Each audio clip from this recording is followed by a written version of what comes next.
Fala turma, belezinha? Meu nome é Lucas e hoje, gente, nós vamos começar um tema fantástico. Segura para não cair para trás, porque hoje nós vamos começar geometria plana. Gente, olha, vou te falar um negócio. Esse tema vai ser o nosso começo de uma nova era. Uma nova era que para você ficar com o coração quentinho, para você ficar em paz, eu quero que você entenda todos os elementos principais, os princípios da geometria plana. Então, olha para você ver o título da aula. Introdução à Geometria Plana, sexto ano, PET 3, semana 4. E como todo momento, como todo encontro, eu preciso passar para você o que você vai aprender comigo hoje, que são as habilidades trabalhadas neste encontro. Acompanhe comigo na tela. Então, utilizar instrumentos como réguas e esquadros ou softwares para representações de retas paralelas e perpendiculares e construção de quadriláteros, entre outros. Gente, então aqui, ó, hoje eu vou te passar o conteúdo e te mostrar a geometria por outro olhar, um olhar mais lindo, um olhar da arte. Olha para você ver essa imagem, turma. Olha que lindo. Top, top. Título: Uma tarde de domingo na ilha de Grande Late. Gente, seguinte, Jate, né? Jate, Late. Jate. Gente, é o seguinte, essa imagem, se você observar, coloca de novo, só para os alunos verem rapidamente. Olha, você vê, ela é feita através de pontos, turma. Olha que lindo. Você vai pontilhando, pontilhando, pontilhando e você vai formando a imagem. Lindo demais. Então, essa imagem é feita através de pontilhamento. Tranquilo? Agora, observe comigo. Geometria plana, terra, metria, medida da terra. E para isso eu preciso ter elementos básicos que servem como referência no nosso estudo.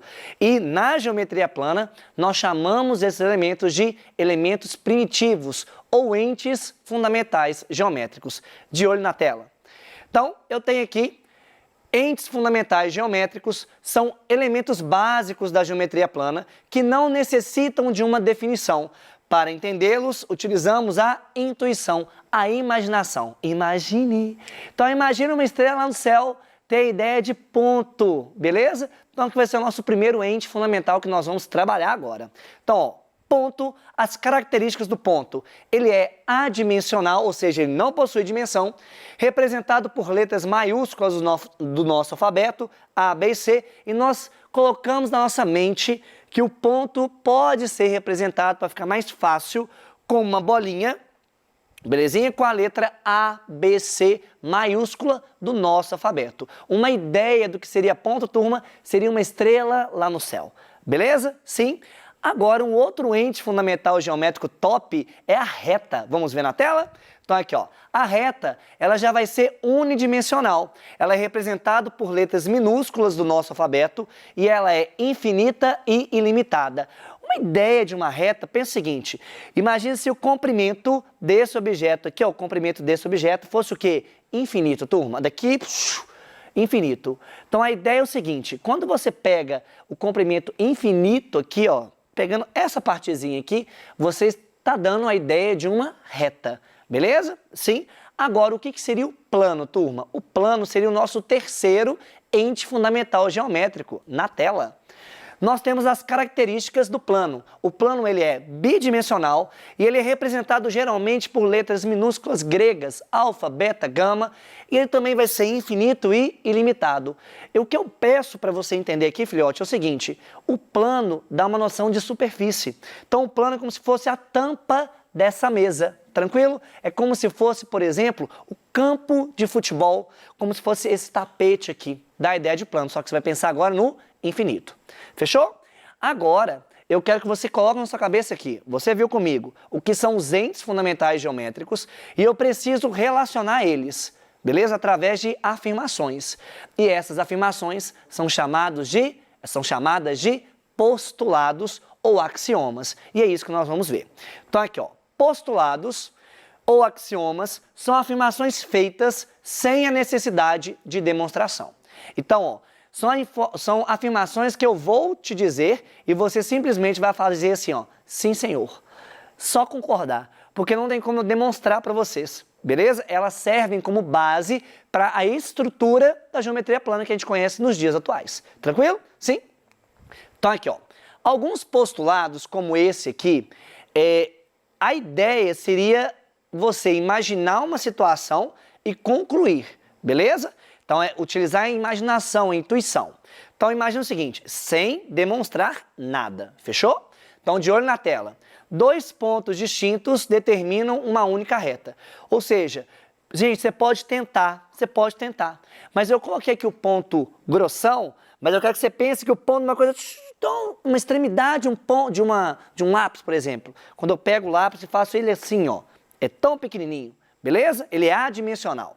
E por esses 2 pontos, passa-se uma única reta. Lá no futuro, lá no ensino médio, isso vai te ajudar muito em função do primeiro grau. Beleza? Mas agora eu quero que você entenda o seguinte, 2 pontos distintos determinam uma única reta. Beleza, turma? Agora, olha a pegadinha. 3 pontos não colineares determinam um único plano. O que significa não colinear? Olha lá na tela, turma. Não colinear. Não colinear significa não estar alinhado. Esses 3 pontos, eles não estão na mesma reta. Então, por isso que eles formam e determinam um plano. Bacana? Plano dá uma noção de quê, turma? De superfície. Legal? Top? Agora toma cuidado. Olha o que eu vou te falar. Concorda que na tela tem aqui não colineares? Não colineares? Se eu omitisse essa informação, se eu escondesse essa informação, o que aconteceu? 3 pontos determinam um único plano? Depende. Se eles forem colineares, não. Beleza? Agora, se eles não forem colineares, eles determinam. Então, repetindo, se eles forem colineares, não determinam um plano, um único plano. Se eles não forem colineares, ele determina um único plano. Fechou? Sim. Agora eu vou te passar uma situação muito comum, que geralmente você fica assim, não, gente, por que fica balançando? Observe comigo esse pensando. Eu vou ler com vocês para você imaginar a situação. De olho na tela. É comum encontrarmos mesas com 4 pernas que, mesmo apoiadas em um piso plano, balançam e nos obrigam a colocar um calço em uma das pernas se a quisermos firme. Explique usando argumentos de geometria por que isso não acontece com uma mesa de 3 pernas. Gente, já parou para pensar? Pensa direitinho. Pensa num banco. O banco fica assim, balangando, não fica balangando? Fica balangando o banco? Imagina agora o seguinte, quando você tem 3 pernas, ele é firme. Por que ele é firme, turma? Porque ele determina um único plano. É aquela outra justificativa que eu passei para você. Então, se liga agora na tela de resolução. Então, respondendo isso, nós temos que isso não acontece com a mesa de 3 pés, porque sempre será mais firme. Isso ocorre porque 3 pontos não alinhados, sempre irão determinar um plano. Já quando temos uma mesa com 4 pés, temos 4 pontos que poderão determinar até 4 planos. Como pode se apoiar em qualquer um deles, a mesa poderá ficar dançando, balançando. Então, de maneira mais específica, 3 pontos determinam o quê? Um único plano. Então, ela fica firme, beleza? Ela fica firme. Agora, se você tiver 4 pontos, esse 4º ponto, ele vai ficar fora de um plano, entendem isso? Ele não vai ficar fora dessa determinação. Então, por isso que balança. Bacana? Sim? Pegou a visão? Pegou a ideia? Então, é como se você tem 3 pés da mesa, do banco, que for, eles determinam um único plano e o que está fora vai ser responsável pela balançada. Fechou? Sim? Top. Agora, a palavra subconjuntos apareceu aqui na tela. Subconjuntos é uma parte de um conjunto, tranquilo? Então, eu tenho 2 subconjuntos da reta. Eu tenho, primeiro, o segmento e depois a semirreta. Nós vamos diferenciar eles aqui agora. Vamos ver? Então, ó, semirreta é uma parte, né? Vamos pensar assim, é um subconjunto da reta que possui um ponto de origem, mas não possui um fim. Ela continua em um sentido. Então, observe a definição. Olha aqui, ó. Tem um ponto de origem e continua infinitamente em um só sentido. Então, nesse caso aqui, o nosso ponto de origem é o ponto A. O ponto B, a gente fala que é um ponto suporte para indicar o sentido. Tranquilo? E como que nós representamos isso, turma? De uma maneira muito específica. A representação é assim, ó. A, B, com uma setinha em cima. Beleza? Com uma setinha em cima. Simples assim. Próximo, segmento. O que vai ser o segmento, pessoal? vai ser uma porção que eu vou ter início e fim, beleza? Eu vou ter um ponto de origem e um ponto de fim. Então, olha para você ver, tem um ponto de origem e um ponto simbolizando o fim. É uma parte limitada da reta. Então, você pode pensar o seguinte, ó. Você tem um ponto de origem aqui no A e você tem um ponto aqui de fim aqui no B. Ou você pode pensar o contrário, aqui eu te permito pensar isso. O ponto de origem no B e o fim no A. Você pode representar um segmento assim, ó. AB, dessa maneira, ou BA, dessa maneira. As duas maneiras estão corretas. Lembrando que é apenas para segmento. Fechou? Top? Legal demais, turma. Agora, nós vamos viajar no mundo das aberturas. Ah, professor, como assim? Eu quero que você raciocine comigo, imagina você dando manobras de skate. Gente, eu amo. Vânia, você gosta de Tony Hawk? Você nunca ouviu falar, né, Vânia? Já ouviu falar de Tony Hawk? Tony Hawk é um jogo maravilhoso de skate, entendeu? É um jogo maravilhoso de skate. Eu te falo o seguinte, a minha infância foi regada a Tony Hawk, porque eu jogava muito no meu antigo videogame. E eu te falo o seguinte, tem hora que você dá manobras que ultrapassam 360 graus. É uma loucura, você mexe com o skate loucamente. Mas por quê? Porque nós vamos trabalhar agora aberturas, por isso que eu estou falando isso com vocês. Abertura, ângulo, e agora eu vou definir ângulo com você, de olho na tela. Ângulo, duas semirretas de mesma origem, contidas em um mesmo plano, dividem-no em duas regiões chamadas de ângulos. Então, essa região aqui interna é um ângulo, que eu vou chamar de X, e essa região externa também é um ângulo. Mas só que eu vou considerar, para ficar mais prático o nosso estudo, sempre a região interna, beleza? Interna, que seria essa partezinha em vermelho. Ô Lucas, mas como que eu vou escrever de maneira matemática aquele ângulo? Você pode escrever assim, ó. O ângulo marcado aqui é o ângulo AOC.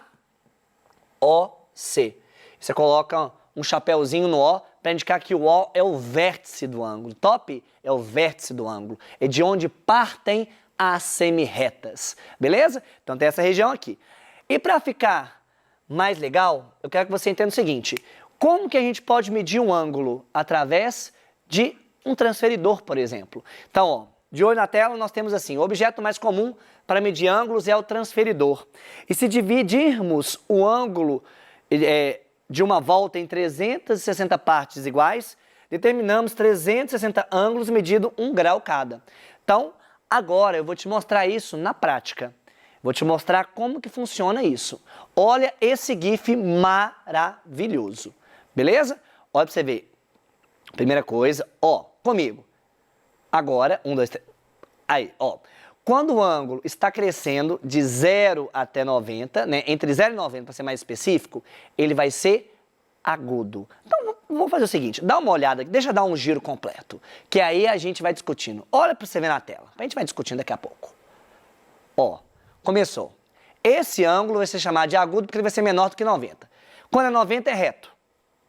Entre 90 e 180 vai ser obtuso.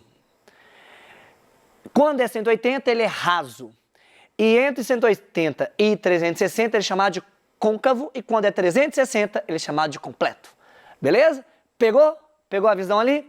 Então, quando você vai abrindo os ângulos, você vai criando várias classificações. E é isso que eu quero que você entenda, turma. Eu quero que você entenda as classificações. Então, por exemplo, ó, começou agora. Se eu pego um ângulo de 40 graus, ele vai ser um ângulo agudo, porque vai ser um ângulo menor do que 90. Se eu pego, por exemplo, um ângulo agora de 120 graus, ele vai ser um ângulo obtuso, vai estar entre 90 e 180. Se eu pego um ângulo agora de 330 graus, vai ser um ângulo côncavo, beleza? Aí tem muito aluno que pergunta, seu Lucas, mas o que significa aquelas manobras de skate, por exemplo, 900 graus? Gente, uma volta completa significa 360 graus, concorda? Então, pensa comigo, uma volta completa, 360 graus, mais uma volta completa, 360 graus. Então, até aí, eu já dei 2 voltas completas, concordam? Feito isso, o nosso próximo passo é dar mais meia volta, beleza? Dá mais meia volta. Aqui, beleza? Quando você faz isso, turma, você deu 900 graus, beleza? Vou repetir. Você deu uma volta completa, então, deu uma volta completa, chup, deu outra volta completa, chup. Vou dar meia volta agora. Então aqui, ó, meia volta, beleza? Quando essa meia volta, eu somo 180 graus. Fiquei até tonto, ó. Fiquei tonto aqui. Vamos ver aqui agora. Entenderam a ideia, turma? Dos 900 graus, eu posso aumentando loucamente. Mas isso a gente vai ver só no ensino médio, combinado? É só porque eu lembrei aqui do Tony Hawk, que eu amo Tony Hawk. Tamo junto. Então vamos ver aqui, ó. Retas paralelas, classificações de retas paralelas.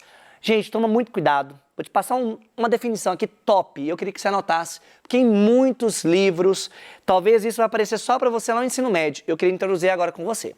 Então, o que são retas paralelas? São duas retas que estão no mesmo plano, são chamadas de coplanares, que ou são coincidentes, ou seja, uma está sobre a outra, ou elas não possuem nenhum ponto em comum. Então, por exemplo, essas duas retas RS aqui, elas são chamadas de paralelas, porque elas não possuem nenhum ponto em comum. Mas duas retas coincidentes são paralelas. Tranquilo?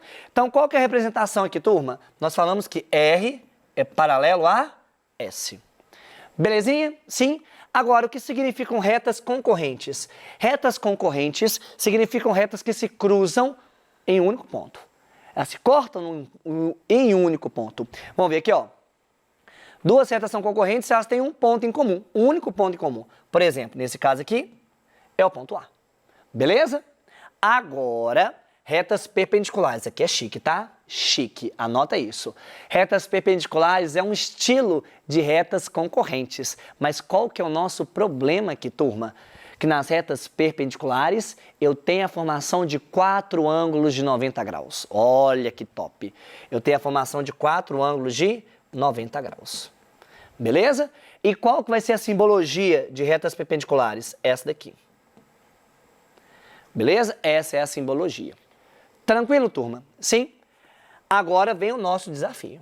Ah, mas agora vem o nosso desafio. É o momento que treme tudo. É o momento da nossa rainha aparecer. E eu te falo o seguinte, é 1, é 2, é 3, é Kamehameha. Doido demais. Observe o nosso desafio. Ó, referência bibliográfica que apareceu aqui. O desafio, gente, é o seguinte. Eu quero que você imagine comigo uma coisa. Uma coisa. Eu vou até abrir aqui. O desafio estava na minha mente.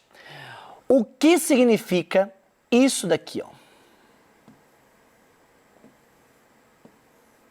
Quando eu falo assim, ó.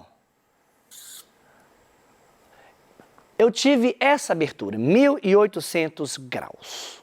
O que significa? Pensa comigo. Ó, 1800 graus. Concorda que é acima de 360? Então eu estou dando voltas completas. Quantas voltas eu dei? Esse que vai ser o nosso desafio. Quantas voltas eu dei? E aí? Gente, pensa. Se cada volta corresponde a 360 graus, eu dei 5 voltas. Por quê? 360 graus vezes 5 vai dar a mesma coisa de quanto? Ó, 0, 5 vezes 6, 30. Então, desce um 0 e sobe 3. 15, que é 5 vezes 3, mais 3 vai dar o quê? 18. Ou seja, eu vou dar 5 voltas completas, beleza? Então essa aí vai ser a nossa questãozinha da aula de hoje, beleza? Galerinha, te falo o seguinte, foi uma aula top, foi uma aula de geometria, uma aula onde tem muito conteúdo, muita definição, muito detalhe, e eu te peço para você ter um controle emocional, principalmente sobre as definições, e além disso, eu quero que você tente resolver todas as questões possíveis do PET, porque elas vão te dar base, vão te dar assim, ó, substância para você encarar quadriláteros, polígonos de maneira bem plena e sublime e magnífica, não é não? Então, gente, foi um prazer estar com vocês novamente, gostei demais. Vânia, um beijo no seu coração, fique com Deus e até o futuro. Beijo, turma!